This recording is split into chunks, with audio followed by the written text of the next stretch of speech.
मत्ती रचित सुसमाचार अध्याय नंबर 26, 36 से लेकर 44 तक। तब यीशु अपने चेलों के साथ गतसमनी नामक एक स्थान में आया और अपने चेलों से कहने लगा, यहीं बैठे रहना जब तक मैं वहां जाकर प्रार्थना करूं। वह पतरस और जब्दी के दोनों पुत्रों को साथ ले गया और उदास और व्याकुल होने लगा। तब उसने उनसे कहा, मेरा जी बहुत उदास है, यहाँ तक कि मेरा प्राण निकला जा रहा है। तुम यहीं ठहरो और मेरे साथ जागते रहो। फिर वह थोड़ा और आगे बढ़कर मुंह के बल गिरा और यह प्रार्थना की, हे मेरे पिता, यदि हो सके यह कटोरा मुझसे टल जाए, तो भी जैसा मैं चाहता हूँ वैसा नहीं, परंतु जैसा तू चाहता है वैसा ही हो। फिर उसने चेलों के पास जाकर उन्हें सोता पाया और पतरस से कहा, क्या तुम मेरे साथ एक घड़ी भी न जाग सके? जागते रहो और प्रार्थना करो कि परीक्षा में न पड़ो। आत्मा तो तैयार है परंतु शरीर दुर्बल है। फिर उसने दूसरी बार जाकर यह प्रार्थना की, हे मेरे पिता, यदि यह मेरे ये बिना नहीं हट सकता तो तेरी इच्छा पूरी हो। तब उसने आकर उन्हें फिर सोते हुए पाया, क्योंकि उनकी आंखें नींद से भरी थी। उन्हें छोड़कर वह चला गया और उन्हीं शब्दों में फिर तीसरी बार प्रार्थना की। धन्यवाद। यहाँ हमारे प्रभु यीशु मसीह अपने चेलों के साथ गतसमनी नाम के बगीचे में, गतसमनी शब्द का अर्थ है जो जैतून के तेल को निकालना या तेल को निकालना, ऑयल प्रेस। तो जैतून का बगीचा शायद यहाँ था। प्रभु यीशु मसीह अपने चेलों के साथ गतसमनी में गए और वहाँ पतरस और याकूब और यूहन्ना को लेकर विशेषकर आगे प्रार्थना के लिए गए। प्रभु यीशु मसीह जिन चेलों को साथ लेकर गए, पतरस और याकूब और यूहन्ना, इनकी एक खासियत है। क्या है इनकी खासियत? कुछ समय पहले इन सब ने इस बात को कहा था कि प्रभु, हम मरने के लिए तैयार हैं, हम भी उस प्याले को पीने के लिए तैयार हैं जो तू पिएगा। जब प्रभु प्रार्थना के लिए गए इन चेलों के साथ, हम यहाँ प्रभु यीशु को एक बहुत गहरी पीड़ा और दुख में पाते हैं। 37वें आयत में लिखा है, वह पतरस और जब्दी के दोनों पुत्रों को साथ ले गया और उदास और व्याकुल होने लगा। 38, तब उसने उनसे कहा, मेरा जी बहुत उदास है, यहाँ तक कि मेरा प्राण निकला जा रहा है। प्रभु यीशु मसीह को देखने से उनकी उदासी या गहरी पीड़ा दिखती थी। इसलिए 37 में मत्ती इन शब्दों को लिखता है।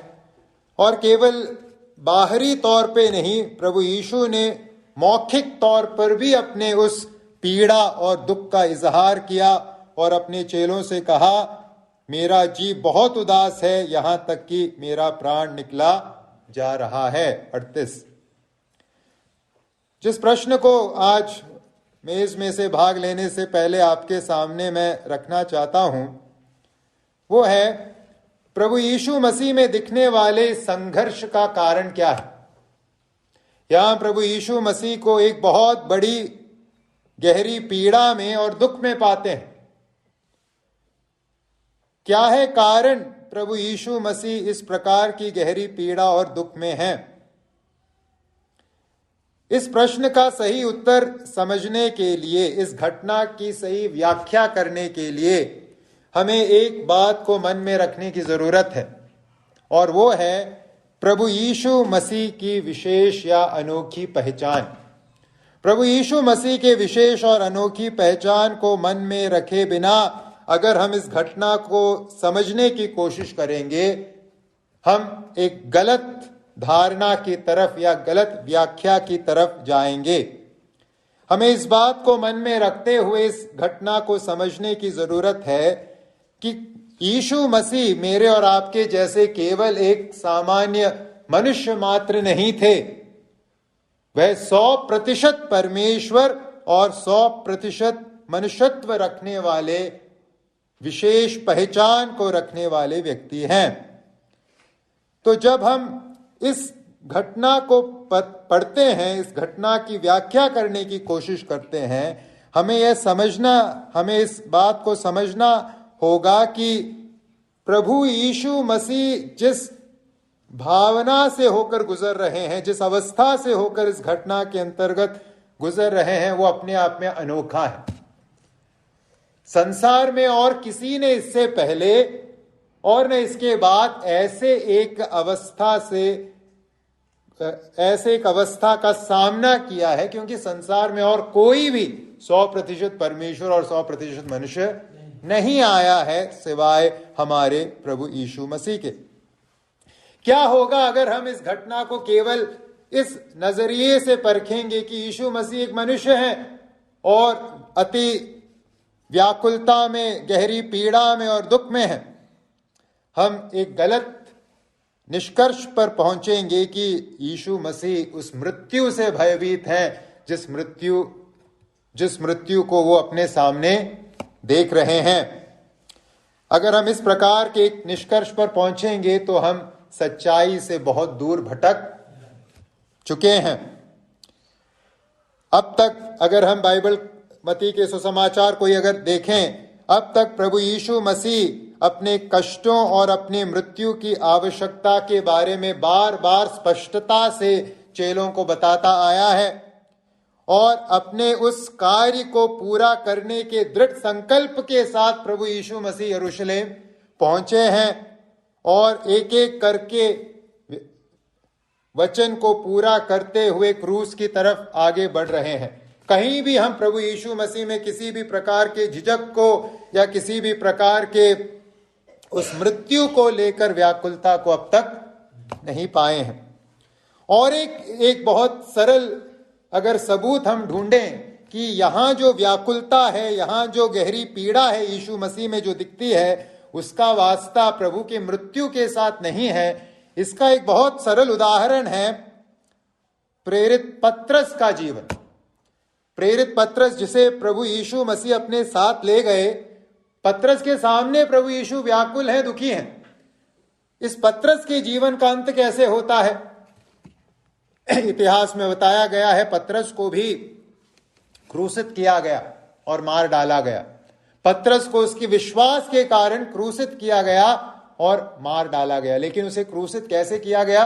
सीधे नहीं, उल्टे उसे क्रूसित किया गया। कारण क्या है? जब उसे क्रूसित करने वाले थे, उसने अपने हत्यारों से या उसको दंड देने वालों से कहा कि मैं इस योग्य नहीं कि मैं अपने प्रभु के समान मरूं, इसलिए मुझे तुम कैसे क्रूसित करो? उल्टा क्रूसित करो। यह है इतिहास। अगर पत्रस को इस प्रकार की समझ इस घटना से आती कि अरे मेरा प्रभु डरा हुआ है मृत्यु को लेकर, यह पत्रस इस प्रकार की मृत्यु को ग्रहण नहीं करता, कदापि नहीं करता। लेकिन पत्रस को या अन्य किसी चेले को ऐसा लगा नहीं कि यीशु मसीह यहां मृत्यु को देखकर भयभीत है, व्याकुल है, डरे हुए हैं। इसीलिए इन सब चेलों ने, तीनों चेलों ने आगे जाकर यूहन्ना को छोड़कर बाकी दोनों ने और बाकी अन्य सभी चेलों ने प्रभु के लिए क्या ग्रहण किया? मौत को स्वयं ग्रहण किया। यूहन्ना को छोड़कर अन्य कोई भी स्वाभाविक रूप से संसार से नहीं गया, सबको मार डाला गया उनके विश्वास के कारण। अब फिर से सवाल ये उठता है, फिर किस बात को लेकर प्रभु यीशु अत्यंत व्याकुल हैं? किस बात को लेकर प्रभु यीशु मसीह बड़ी पीड़ा में और दुख में यहां पाए जाते हैं? क्या है कारण?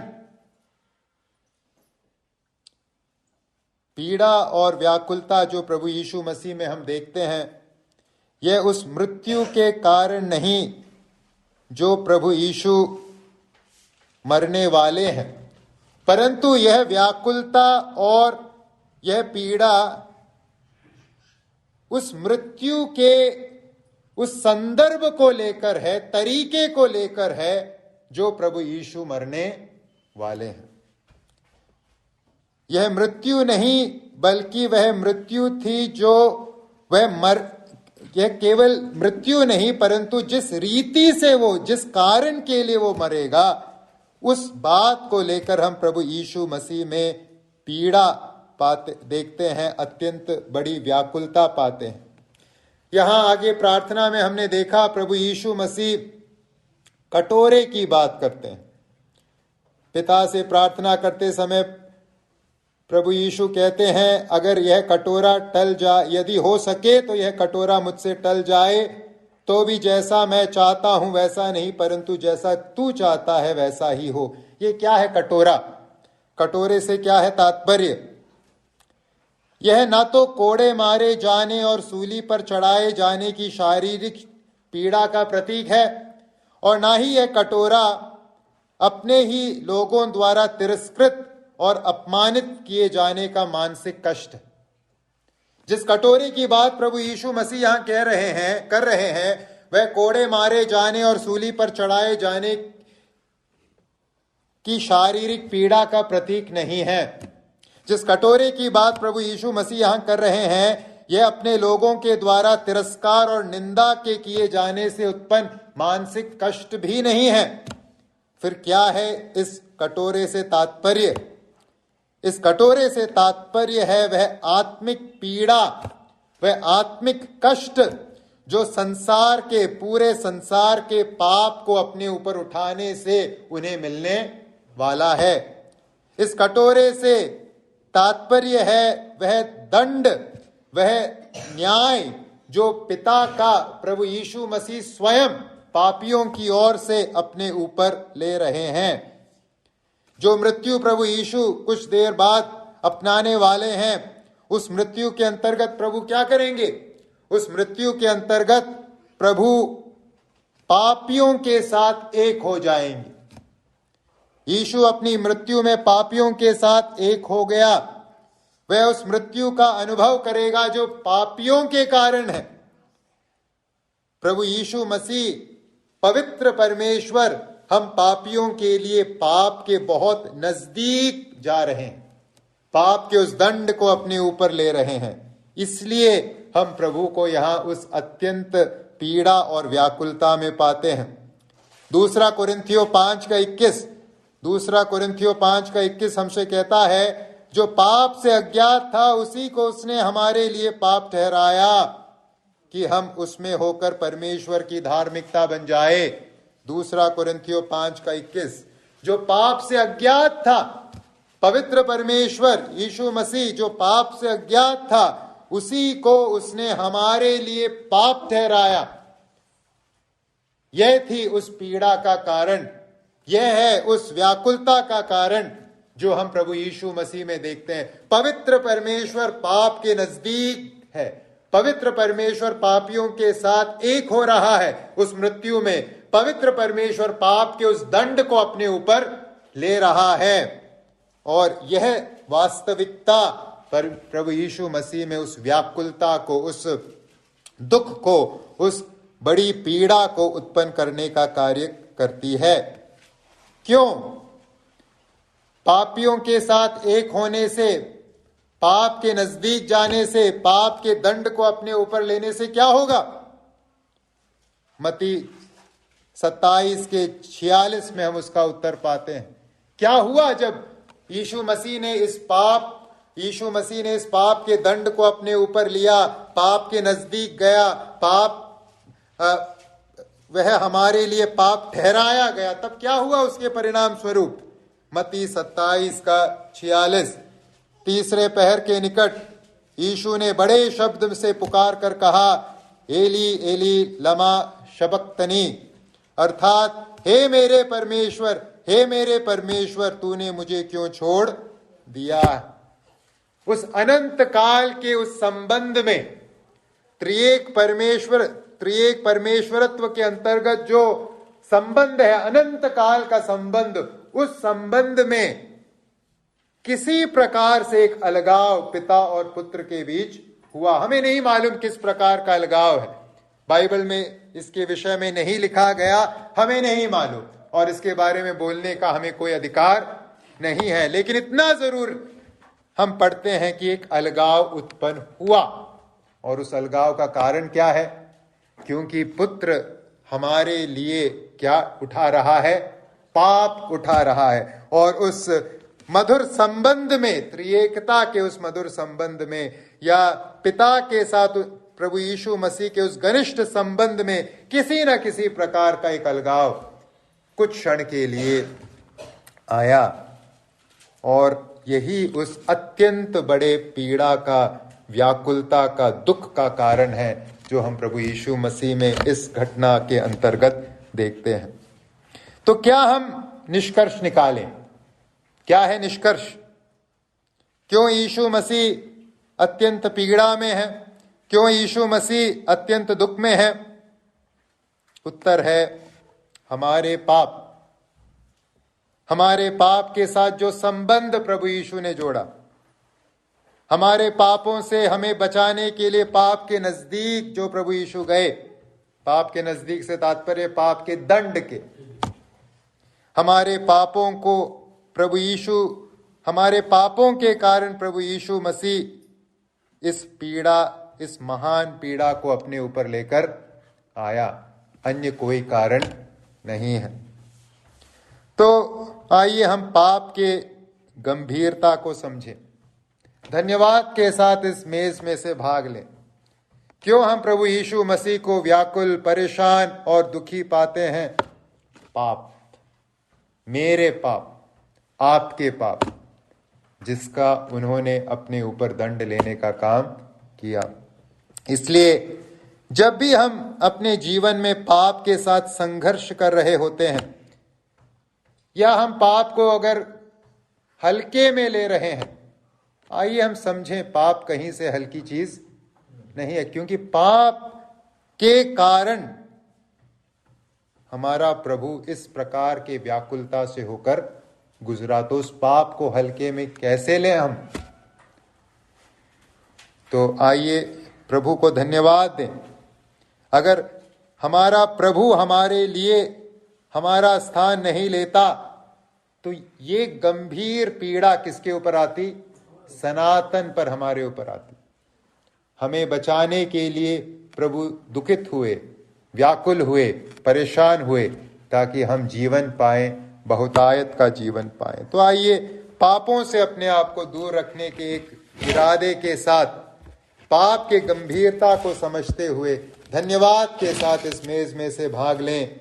हमारा प्रभु हमारे लिए व्याकुल हुआ, हमारे लिए उदास हुआ, हमारे लिए पीड़ा से गुजरा।